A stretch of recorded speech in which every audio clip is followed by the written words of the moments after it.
Hello everyone. आज हम MBBSC 2026 के प्रीलिम्स के पेपर की बात करेंगे, जो अभी ही फ़िलहाल 26 अप्रैल 2026 को हुआ था, जिसमें पहली बार नेगेटिव मार्किंग लागू थी। ठीक है, तो आइए देखते हैं इसमें कैसे कैसे क्वेश्चन आए थे। मैंने पैटर्न के बारे में वीडियो में पहले ही डाल चुका है, तो आप उस वीडियो को ज़रूर देखिएगा। इसमें 100 क्वेश्चन आए थे और याद रखना नेगेटिव मार्किंग थी। ठीक है, मतलब आपको राइट आंसर के लिए 3 अंक दिए जाने थे और अगर आप रॉन्ग करते हैं तो 1 मार्क्स दिए जाने लगे थे। नेगेटिव मार्किंग की वजह से कट ऑफ अब शायद कम जाएगा, पर फिर भी आप अपने एक बार पेपर को देख लीजिए और आइडिया ले लीजिए, ताकि आप 2027 में अच्छे से प्रिपेयर कर लिए। ठीक है, चलो देखते हैं GS का पेपर। ठीक है, सॉरी, एक मैंने CSET का दिखा दिया, ये है GS का। ठीक है, GS का पेपर जनरल स्टडीज़। ठीक है, CSET का भी हम डिस्कस करेंगे। ठीक है, तो सबसे पहले देखिए, आप निम्नलिखित में से कौन सी एक AI भाषा नहीं है।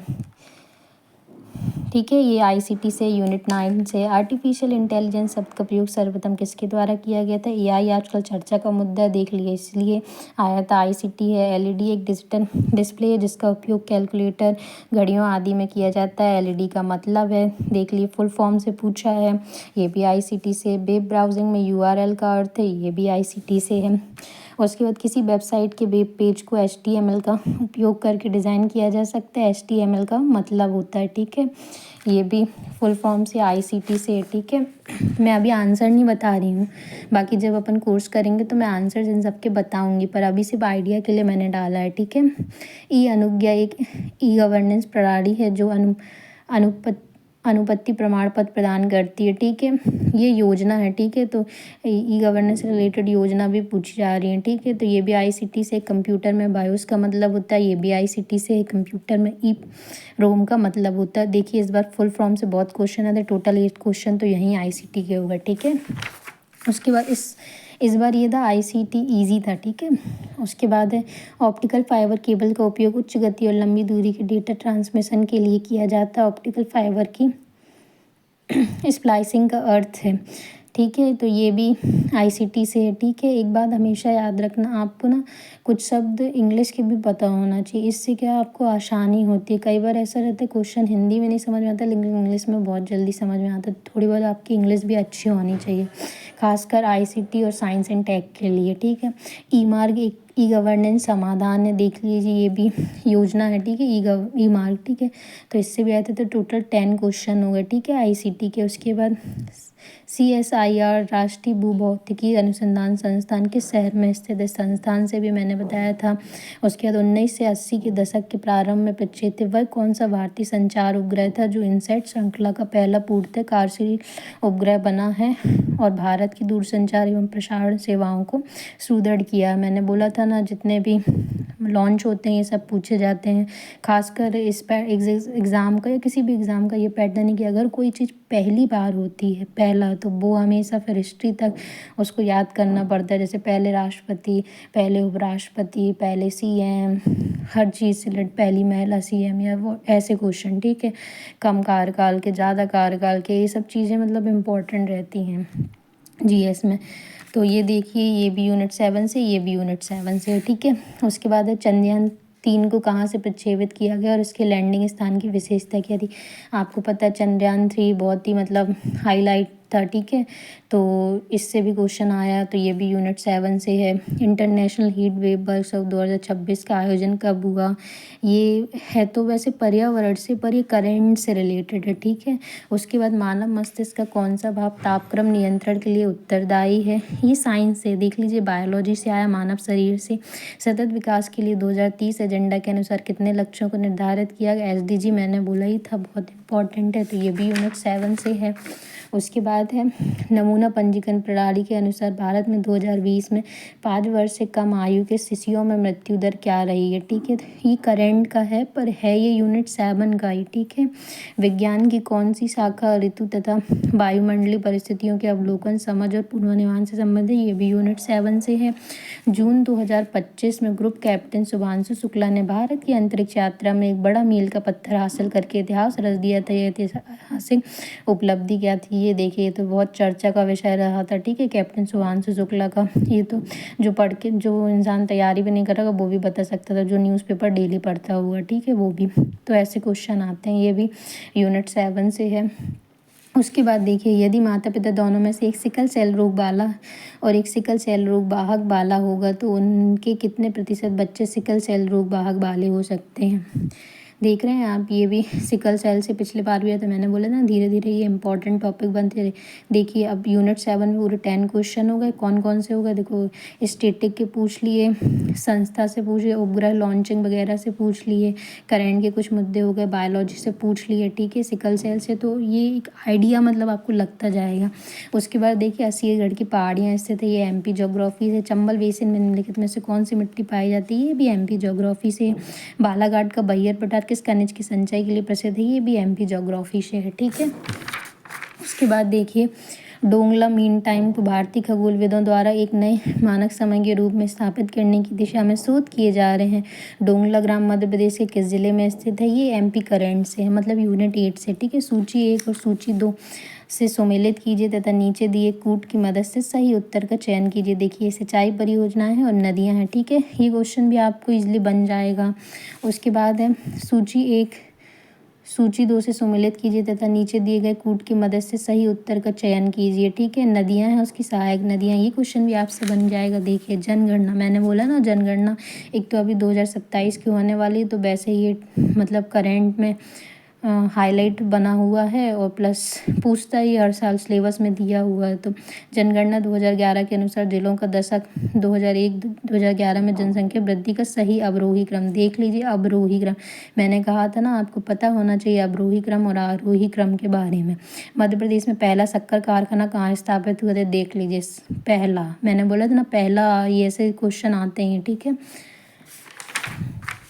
उसके बाद है मध्य प्रदेश के उत्तर पश्चिम भाग में वर्षा की परिवर्तनशीलता अधिक होने का कारण, ये भी एमपी ज्योग्राफी से। वर्ष 2021-22 में दालों के उत्पादन में भारत में मध्य प्रदेश का कौन सा स्थान था, ये इकोनॉमिक सर्वे से। देख, ऐसा था कि इस साल मतलब 26 अप्रैल 2026 को पेपर था, तो मतलब हमारे पास पढ़ने के लिए 2 डाटा हो गए थे, एक तो 2025 वाले भी, 2026 वाले भी। तो जब ऐसी कंडीशन होती है ना एग्ज़ाम में, तो आपको पिछला वाला डाटा और करेंट का दोनों ही पढ़ने पड़ते हैं, पर पिछले वाले पे ज़्यादा ध्यान देना चाहिए, ठीक है।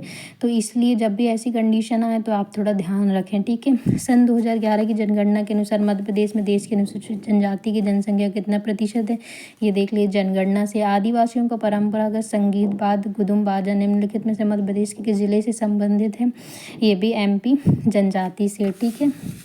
उसके बाद ट्राइफेड की स्थापना किस वर्ष की गई थी, यूनिट 7 का है। सन 2024-25 में अनुसूचित जनजाति के विद्यार्थियों को विदेश में शिक्षा प्राप्त करने के लिए क्या है सीमा निर्धारित थी, ये योजना से करेंट के मुद्दे, ठीक है। सन 2011 की जनगणना के अनुसार कमार जनजाति की जनसंख्या मध्य प्रदेश में कितनी, ये अब लोग ऐसा क्वेश्चन आया नहीं था कभी और किसी ने मतलब सोचा नहीं था, पर मैं बता रही हूँ ये क्वेश्चन पूछा क्यों क्या, क्योंकि ये सबसे कम जनसंख्या है इनकी एमपी में, इसलिए कमार जनजाति को पूछा। तो मैंने बोला सबसे कम सबसे ज़्यादा, ऐसे क्वेश्चन उसका पैटर्न है, पर ये फ़िलहाल के लिए तो किसी ने सोचा नहीं होगा, तो ये मतलब हर किसी से नहीं बना हुआ क्वेश्चन, ठीक है। सन 2011 की जनगणना के अनुसार मध्य प्रदेश में कितनी जनजातियां हैं, ठीक है।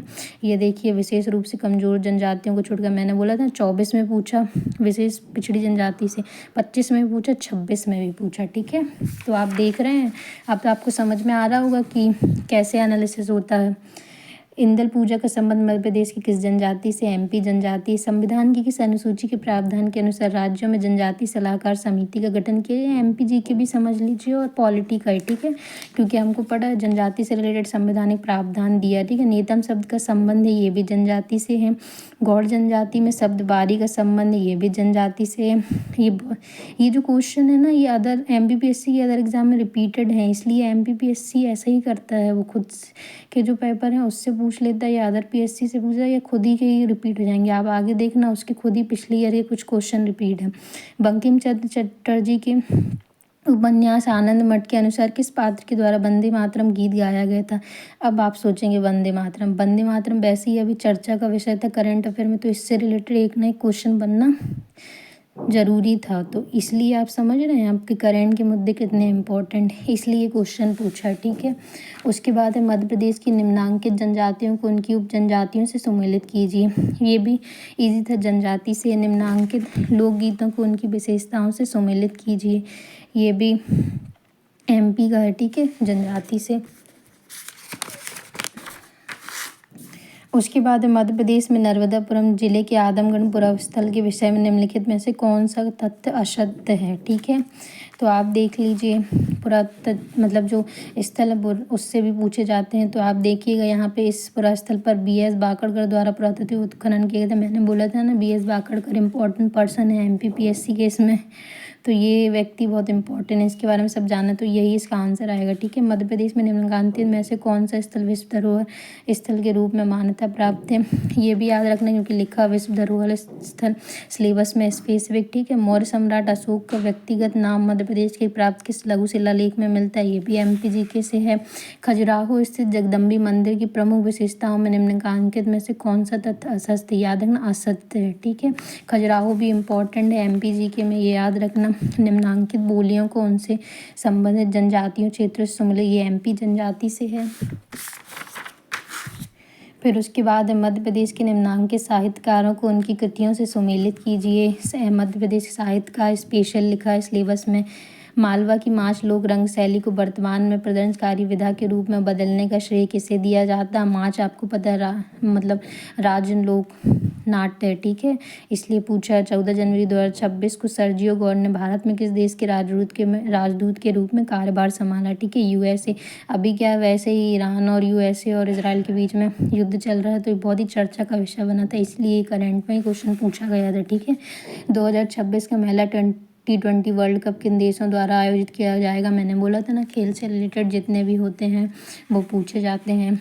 वित्तीय क्षेत्र, उद्योग एवं व्यापार में योगदान के लिए 2026 में पद्म भूषण अवार्ड किसे प्रदान किया। मैंने बोला था जितने भी पुरस्कार मिलते हैं ये बहुत इंपॉर्टेंट रहते हैं, आते हैं। तो देख रहे हैं आप, भारत सरकार के संस्कृति विभाग के अंतर्गत साहित्य अकादमी द्वारा 30 मार्च से 4 अप्रैल 2026 तक आयोजित साहित्योजित 2026 की थीम क्या रखी गई थी। ये करेंट से है, यूनिट 8 से, ठीक है। उपभोक्ता मूल्य सूचकांक का नया आधार वर्ष क्या निर्धारित किया गया था। ये करेंट का मुद्दा है क्योंकि अभी आपको पता है 3 के वर्ष चेंज हुए हैं, ठीक है। तो ये भी आना इम्पोर्टेंट था, ठीक है।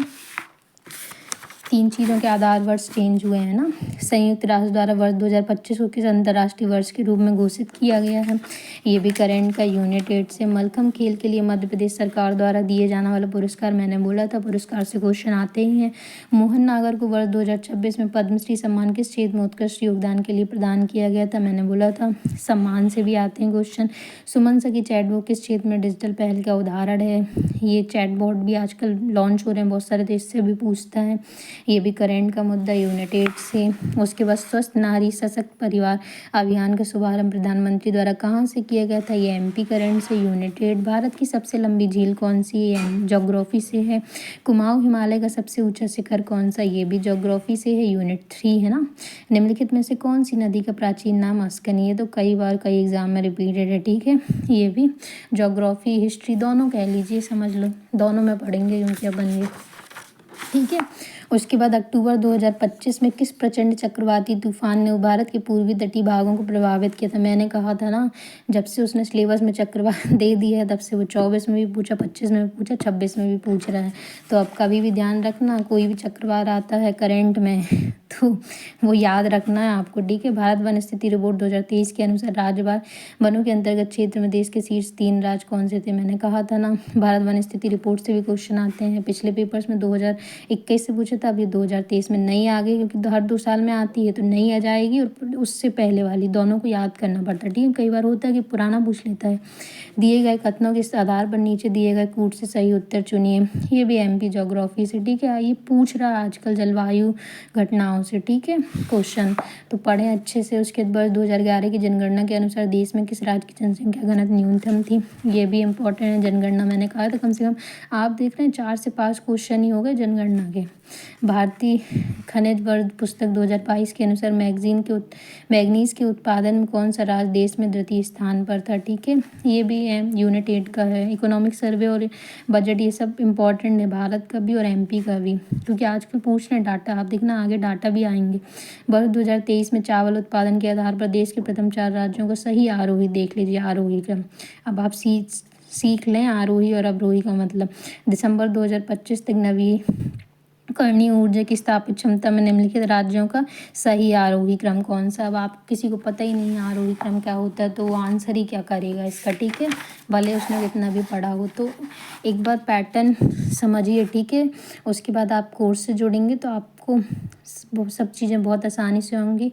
और देखना अगर आप मेरे साथ साथ मेहनत करेंगे तो आपका 2027 में ज़रूर सिलेक्शन होगा, ठीक है। इसकी गारंटी मैं देती हूँ। बस आपको क्या करना है, चैनल को रोज़ देखना है, सारे वीडियोस देखना, रिवीजन करना है और अच्छे से सबको बार बार रिवीजन करना और टेस्ट लगाना है, ठीक है। उसके बाद देखिए दिसंबर 2024 के अंत तक भारत का विदेशी मुद्रा भंडार था। अब देखिए ये ऐसे डाटा पूछने लगा है तो इस बार पूछा है तो अगले बार भी पूछ सकता है, तो इसलिए अब इकोनॉमिक सर्वे अच्छे से पढ़ना बहुत ज़रूरी। राष्ट्रीय वायरल हेपेटाइटिस नियंत्रण कार्यक्रम का उद्देश्य किस वर्ष तक वायरल हेपेटाइटिस सी को समाप्त करना। ऐसे क्वेश्चन भी आ रहे हैं, अंतर्राष्ट्रीय वर्ष जो घोषित होते हैं और कब तक किसको समाप्त करना, ठीक है। आर्थिक सर्वेक्षण 2024-25 के अनुसार सतत विकास लक्ष्य में 9 में मध्य प्रदेश का वर्ष 2023-24 का स्कोर था। ये 9 में क्यों पूछा है, क्योंकि इस समय इसका सबसे कम था, सबसे कम और सबसे ज़्यादा स्कोर था, इसलिए हाईलाइट करके ये पूछा। मैंने बोला था ना कि पढ़ना तो है हमको, पर क्या पढ़ना है वो उसको समझना और उसको एनालिसिस करना वो ज़्यादा ज़रूरी है, ठीक है। मतलब स्मार्ट स्टडी इसी को कहते हैं, ठीक है। उसके बाद मध्य प्रदेश में पेटेंट फाइलिंग में 2018-19 से 2022-23 की अवधि में कितनी वृद्धि प्रतिशत हुई, देखिए डाटा वाला। कुछ लोग इसको छोड़ दें लेकिन जो इंसान पढ़ के गया होगा उससे तो बनेगा भाई, ठीक है। हाल ही के वर्षों में भारत में कृषि क्षेत्र ने चुनौतियों के बावजूद सहनशीलता का प्रदर्शन करते हुए वित्तीय वर्ष 2017 से वित्तीय वर्ष 2023 तक सालाना वृद्धि की जो लगभग थी, देख लीजिए ये भी डाटा से है। कॉन्फेडरेशन ऑफ इंडियन इंडस्ट्री की फरवरी 2025 में प्रकाशित रिपोर्ट के अनुसार मध्य प्रदेश के दवा क्षेत्र का सकल स्तर पूंजी निर्माण में भारत में अंश है, देखिए डाटा वाला है। मध्य प्रदेश के आर्थिक सर्वेक्षण 2024-25 के अनुसार 1 जुलाई के उत्पाद में कृषि संबंधी 6 मुख्य उत्पाद हेतु कौन सा जिला सम्मिलित नहीं है, ये याद रखना। अब ओडीओपी में भी देखिए आप अच्छे से कॉन्सेप्ट पढ़ के गए हैं ना, तो फिर आपको बन जाएगा। और मैंने कहा था 24, 25, 26 तीनों में ओडीपी ओपी से आया है तो अगले बार भी आएगा। तो चैनल से जुड़िएगा, मैं आपको सारी तैयारी अच्छे से करा दूंगी, ठीक है। मध्य प्रदेश आर्थिक सर्वेक्षण 2024-25 के अनुसार मध्य प्रदेश में सौर ऊर्जा की क्षमता अक्टूबर 2024 तक थी, ठीक है। तो देख रहे हैं अब ऐसे क्वेश्चन बन रहे हैं डाटा से, तो अब डाटा पे भी हमको अब फोकस करना पड़ेगा। उसके बाद फरवरी 2025 में शुरू की गई मध्य प्रदेश औद्योगिक संवर्धन नीति 2025 में कितनी क्षेत्र विशिष्ट रणनीतियाँ शामिल की गई थी, ये भी डाटा से। भारतीय रिजर्व बैंक का वित्तीय समावेशन सूचकांक मार्च 2024 में था, डाटा। वैदिक साहित्य में सभा और समिति और किस देवता की 2 प्रतियां कहा गया था, मैंने कहा था ना सभा और समिति। ये एमपीपीएससी का फिलहाल इंपॉर्टेंट टॉपिक बना हुआ है, फेवरेट समझ लीजिए। 24 में भी पूछा, 25 में भी पूछा, 26 में भी पूछा, ठीक है। आगे भी इससे रिलेटेड देखना कुछ ना कुछ पूछ सकते हैं, संभावना है, ठीक है। चारों आश्रमों का उल्लेख सर्वप्रथम किस ग्रंथ में किया गया, ये यूनिट 1 से है, ठीक है। उसके बाद कृष्ण और बलराम का अंकन किस हिंदी अवन शासन की मुद्राओं पर मिलता है, ये भी यूनिट 1 से है। निम्नलिखित में से कौन एक स्त्री अलवार सन थी, देखिए ये रिपीटेड है पिछले साल का, तो मैंने कहा था ना कि PYQ करना बहुत ज़रूरी है। पिछले साल भी यही क्वेश्चन था, बिल्कुल टिप टॉप डिट्टो रिपीटेड है। जनगणना का भी एक क्वेश्चन डिट्टो रिपीटेड था, ठीक है। 1918 ईस्वी में संयुक्त प्रांत किसान सभा की स्थापना निम्न से किसके द्वारा की गई थी, ये है यूनिट 1 का। बंगाल में तेभागा आंदोलन कब प्रारंभ हुआ था, ये भी यूनिट 1 का है, ठीक है। हिस्ट्री का मतलब कि यूनिट 1। उसके बाद प्राचीन संस्कृत साहित्य के अनुसार निम्नलिखित मसालों में से किसे यवन प्रिय कहा जाता है था, ठीक है। तो ये भी हिस्ट्री से है। वैसे ये क्वेश्चन थोड़ा मतलब जो नहीं भी पढ़ेगा ना, थोड़ा कॉमन सेंस लगा लेगा कि अंग्रेज मतलब जो बाहर के लोग हमारे इधर आए किस लिए थे, मसाले के लिए आए थे। मसाले में भी क्या, काली मिर्च, तो काली मिर्च को ही मतलब यवन प्रिय कहते। कुछ मतलब आपको पढ़ते पढ़ते इतना नॉलेज ऑटोमेटिक हो जाता है कि आप मतलब वो कहते हैं ना कि ह्यूमर, मतलब अपने आप ही आप गैस करने लग जाते हैं कि हाँ ये संभावना होगी कि ये होगा, ठीक है। उसके बाद भारतवर्ष का उल्लेख किस अभिलेख में प्राप्त होता है, ये भी यूनिट 1 से है।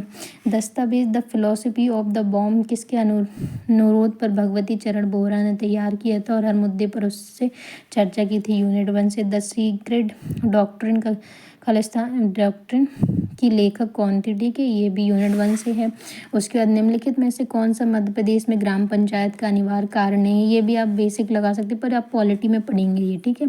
मध्य प्रदेश में नगर पंचायत का गठन निम्नलिखित में से किस क्षेत्र के लिए किया जाता है, ये भी पॉलिटी में पढ़ेंगे। मध्य प्रदेश भारतीय संविधान सभा के सदस्यों का निर्वाचन कैसे हुआ था, ये भी यूनिट 5 पॉलिटी में पढ़ेंगे। उच्चतम न्यायालय के न्यायाधीशों की सेवा शर्तें संविधान किस अनुच्छेद द्वारा निर्धारित की जाती हैं। तो आप देख रहे हैं ना पैटर्न, सब कुछ आज सिलेबस से ही रहा है। सब कोचिंग वाले क्या कहते हैं कि हमने बढ़ाया हमारा आ गया, भाई जब सिलेबस ही सेम है तो हर कोचिंग किसी भी कोचिंग से पढ़ लो आप आएगा ही क्वेश्चन।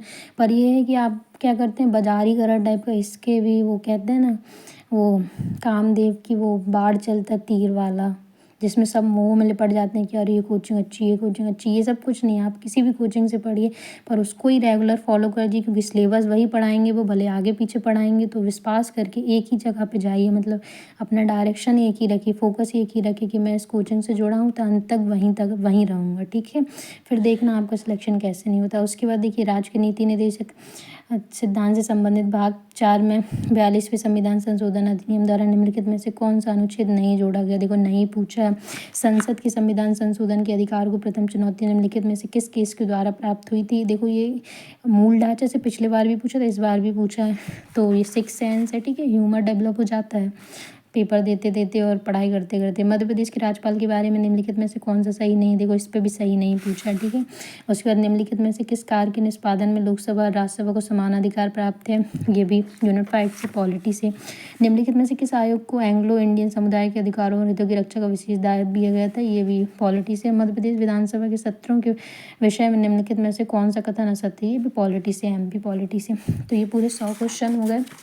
आई होप कि अब थोड़ा थोड़ा आपको आइडिया विकसित हो गया होगा कि कैसे क्वेश्चंस आते हैं, प्लस आपको थोड़ा थोड़ा कॉन्फिडेंट आया होगा।